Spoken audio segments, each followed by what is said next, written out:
It's late at night, and I lie in bed, in the blue glow of the television set. I have the clicker in my hand, the remote control, and I go from 1 to 97, scrolling through the channels. I find nothing that warrants my attention, nothing that amuses me, so I scroll up again, channel by channel, from bottom to top. But already I've given it the honor of going from 1 to 97, and already I've found nothing. This vast, sophisticated technology, and nothing. It's given me not one smidgen of pleasure. It's informed me of nothing beyond my own ignorance and my own frailties. But then I had the audacity to go up again, and what do I find? Nothing, of course. So, at last, filled with loathing and self-disgust, I punch the damn TV off and throw the clicker across the room, muttering to myself, what am I doing with my time? It's not as if I'm without other resources or material comforts, you follow. I've been very fortunate in life, and as I lie in my bed, I'm surrounded by beautiful things. Treasured books and art objects, photographs and mementos, lovely gardens on the balcony. After many years in this particular business, in this particular town, I have a rich network of friends, some only a few steps away, dozens of others whom I could reach on the phone within seconds. So, what am I doing with my time? Steeped in this foul, self-critical mood, I lie back and close my eyes, trying to empty my head of all thought. It's late. Time to sleep. So I determine to focus on that empty space in my consciousness and try to drift off. But images begin to come to me, infiltrating that darkness. Soft, sensuous images of a time very early in my life when things were so much simpler. When my options for entertainment couldn't be counted on a scale from 1 to 97. I'm on the porch of our little house on Cat Island in the Bahamas. It's the end of the day, and evening is coming on, turning the sky and the sea to the west of us a bright, burnt orange, and the sky and the sea to the east of us a cool blue that deepens to purple and then to black. In the gathering darkness, in the coolness of our porch, my mother and father sit and fan the smoke from green palm leaves they are burning to shoo away the mosquitoes and the sandflies. And as she did so often when I was small, my sister Teddy takes me in her arms to rock me to sleep. While she's rocking me in her arms, she too is fanning the smoke that comes from the big pot of green leaves being burned, and she fans the smoke around me as I try to go to sleep in her arms. That's the way the evenings always were on Cat Island. In the simplicity of that setting, I always knew how I was going to get through the day, and how Mom and Dad were going to get through the day, and how, at the end of it, we were all going to sit on this porch, fanning the smoke of the burning green leaves. On that tiny spit of land we call Cat Island, life was indeed very simple, and decidedly pre-industrial. Our cultural authenticity extended to having neither plumbing nor electricity, and we didn't have much in the way of schooling or jobs either. In a word, we were poor. But poverty there was very different from poverty in a modern place characterized by concrete. It's not romanticizing the past to state that poverty on Cat Island didn't preclude gorgeous beaches and a climate like heaven, cocoa plum trees, and sea grapes and cassavas growing in the forest, and bananas growing wild. Cat Island is 46 miles long and 3 miles wide, and even as a small child, I was free to roam anywhere. I climbed trees by myself at 4 and 5 years old, and 6 and 7 years old. I would get attacked by wasps, and I would go home with both eyes closed from having been stung on the face over and over. I would be crying and hollering and screaming and petrified, and my mom would take me and treat me with bush medicines from the old culture that you wouldn't believe. And then I would venture back out and go down to the water and fish alone. I would even go in sometimes and swim by myself.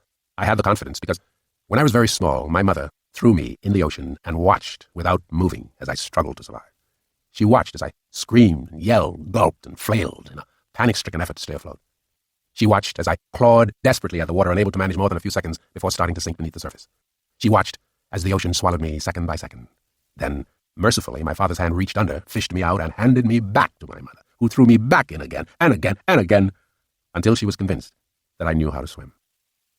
There were snakes on the island, but none poisonous. There were black widow spiders that were poisonous, but I doubt that my parents were fearful that I would get killed by any of them. I mean, there were risks and there were hazards, but I could go anywhere, and I had myself as company. I knew from observation that the sapodilla tree produced fruit, plump, grayish-brown, soft, juicy, and delectable, at least twice a year, and that's where the wasps' nests were that got me unexpectedly and repeatedly. I learned early that if I got up high in a sapodilla tree, rather than crawling out on limbs to see if the fruit was ripe enough to eat, I could rattle the top branches of the tree and ripe fruit would come loose from the weakened stems and fall to the ground. And then I could come down and pick it up and eat and get my belly full. I would eat until I got a belly ache, and then I would get more of my mother's bush medicine. God-awful tasting grass weeds of bitter roots and plants of which I've never known their names, and oh my goodness, chunks of aloe vera. Oh, I would have to force that stuff down my throat. And then I was off again, looking for cocoa plums, or standing on the rocks by the sea and fishing with a piece of thread and a straight pin that I had bent into a hook. I did all those things, and it was fun. Because on such an island, poverty wasn't the depressing, soul-destroying force that it can be under other circumstances. But the special beauty of Cat Island wasn't just what we had, it was also what we didn't have. Poverty notwithstanding, I was lucky, and the reason I was lucky was that I wasn't bombarded with contravening images and influences that really didn't have any direct connection to my nurturing. I didn't have to digest television, children's shows, and cartoons. I didn't have to digest the stuff on radio and have to ask, what are they saying? They're talking about selling me something. Why are they selling me something? I don't have a job. I didn't even have to deal with the myriad stimulations that come from the presence of mechanized vehicles. No one on the island had so much as a car or motorboat.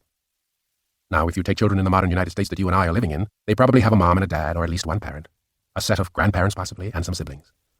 But they're also going to have a radio in the house, and they're going to have a telephone, or at least know that such a thing exists. And they're going to know that there are television sets, and they're going to see people on the television sets who speak just like their mom and dad speak. And they're going to be familiar with motion pictures too, because they'll start going when they're 5 or 6. They're going to see talking animals moving around like people. They're going to see animals beating up on each other and slapping each other and falling down in crevices and getting up without experiencing intense pain. Some of these animals are then going to turn around and sell them breakfast cereal. These kinds of stimulations come at today's American kids on a daily basis, but the mental and emotional apparatus for sifting through them, for processing them, for dealing with them in some meaningful way simply isn't there. But children still have to make some sense of everything they are bombarded with. They have to assume something, correctly or incorrectly, factual or otherwise. They have to encode all these distractions into the self they are slowly, day by day, building. Child psychologists have demonstrated that our minds are actually constructed by these thousands of tiny interactions during the first few years of life. We aren't just what's directed by our genes, and we certainly aren't just what we're taught. It's what we experience during these early years. A smile here, a jarring sound there, that creates the pathways and connections of the brain. We put our kids to 15 years of quick-cut advertising, passive television watching, and sadistic video games, and then we expect to see them emerge a new generation of calm, compassionate, and engaged human beings. In the kind of place where I grew up, what's coming at you is the sound of the sea and the smell of the wind and your mama's voice and the voice of your dad and the craziness of your brothers and sisters, and that's it. That's what you're dealing with when you're too young to really be counted into anything, when you're just listening, when you're watching the behavior of your siblings and your mom and dad, noting how they behave and how they attend to your feeding and how they care for you when you have a pain or when the wasp stings you around the eyes. What occurs when something goes wrong is that someone reaches out. Someone soothes. Someone protects. And as the people around you talk, you begin to recognize things that are carried on the voice. Words and behavior begin to spell out something to you. All those subtleties are what's going on with you, and that's all that's going on with you day in and day out. The rain comes and you hear the sound of it on the thatch roof and you sit waiting for it to stop because you want to go outside and play marbles. That is, play with the dried seeds from the pods of certain trees that were the marbles of my day. And if it's a Sunday, you want your mother to be able to get to the kitchen and cook the rice because you know that you always have rice on Sunday. It's very simple. The exposure of the stimuli and the stimuli are fairly natural ones, you understand? Fairly natural stimuli coming out of this family's moving from morning to night to bedtime to sleep and then get up and move from morning to night again. They work in the fields growing tomatoes. That's what my parents did when I was young. They were tomato farmers. Sometimes someone comes by with fresh fish that your parents can't put in the refrigerator because there's no such item. There's no freezer either. There isn't any electricity, so what do? They clean the fish, pack it in salt, and hang it in the sun so that it cures and dries to a consistency as stiff as boards of wood. And it stays there for months and months and months, hanging in the kitchen on a line. And when your mother needs to cook that fish, she puts it in water and soaks it, and then she puts it in a pot and cooks it, and it's as terrific as ever it was when it was fresh. On Cat Island, I was stimulated, but I wasn't bombarded.